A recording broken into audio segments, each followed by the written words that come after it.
เนาะจาโมกก็ครับไอ้น้องทหารเราประสานกันไปที่โศกสีมันเนาะ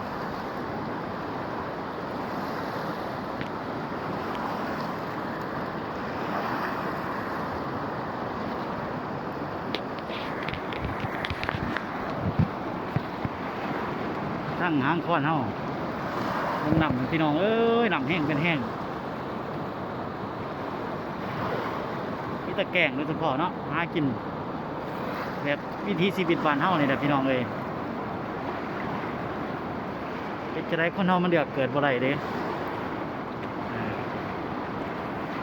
ดินด้น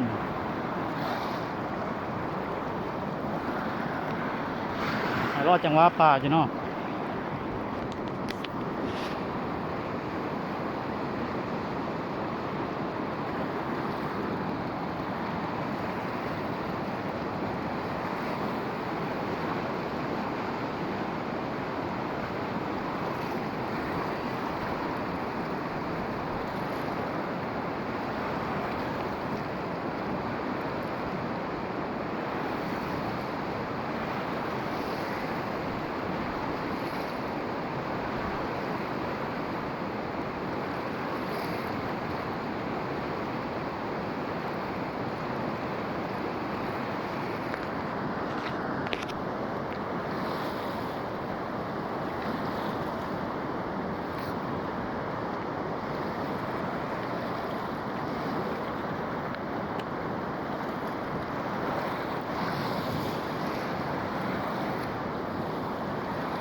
ไอ้โม่พยายามไอ้โม่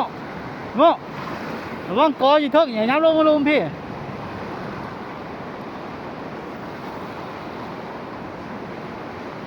เซียนโม่กับ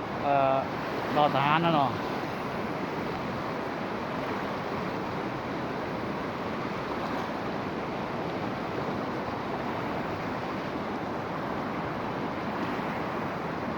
เอ้า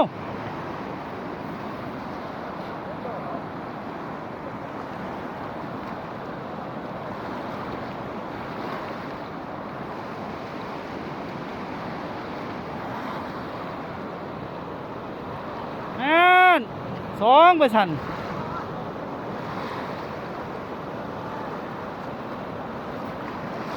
สองพี่น้องสอ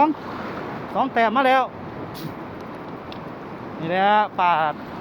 สดๆใหม่ๆบ้านเฮาพี่น้องมาเปลี่ยนเนาะรอดได้กัน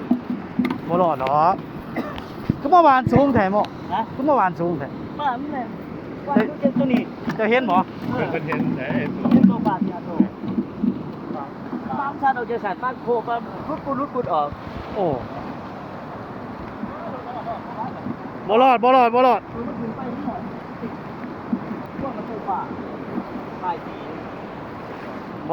ก